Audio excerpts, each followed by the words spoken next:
I have this poem that I'm going to read next is called For My Sister Molly, who in the 50s. And it's a favorite of mine, mainly because I think that in most families there is one child who somehow goes away and the contact is never really renewed with the family. And in my case, what I'm left with is marvelous memories of a time with my sister that will never come again, simply because she has moved to a new place, to a new place in her head and everywhere else. And somehow I think I never got over feeling that her leaving was a kind of desertion. For my sister Molly, who in the 50s.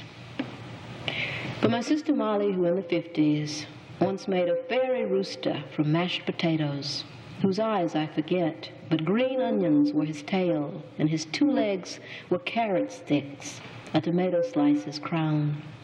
who came home on vacation when the sun was hot, and cooked and cleaned, and minded least of all the children's questions, 1,000,000 or more pouring in on her who had been to school, and knew and told us too that certain words were no longer good, and taught me not to say us when I meant we, no matter what Sonny said up the road. But my sister Molly, who in the 50s knew Hamlet well and read into the night, and coached me in my songs of Africa, a continent I never knew but learned to love, because they, she said, could carry a tune and spoke in accents never heard in Eatonton, who read from prose and poetry and loved to read Sam McGee from Tennessee on nights the fire was burning low and Christmas wrapped in angel hair, and I for one prayed for snow, who in the 50s knew all the written things that made us laugh and stories by the hour, waking up the story buds like fruit, who walked among the flowers and brought them inside the house and smelled as good as they and looked as bright, who made dresses, braided hair, moved chairs about, hung things from walls, ordered baths, frowned on wasp bites, and seemed to know the endings of all the tales I had forgot, who often to the university went exploring, to London and to Rotterdam, Prague and to Liberia, bringing back the news to us who knew none of it, but followed crops and weather, funerals and Methodist homecomings, Easter speeches, groaning church, who found another world, another life with gentlefolk far less trusting,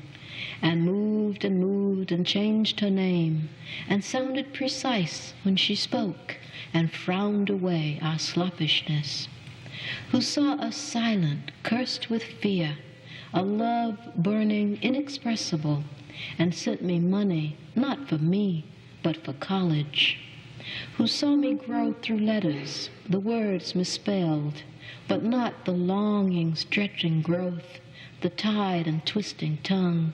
feet no longer bare, skin no longer burnt against the cotton, who became someone overhead, 1,000 watts of light, bright and also blinding, and saw my brothers cloddish, and me destined to be wayward,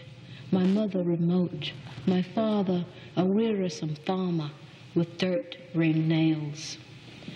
For my sister Molly, who in the 50s found much unbearable, who walked where few had understood, and sensed our groping after light, and saw some extinguished, and no doubt mourned. For my sister Molly, who in the 50s left us.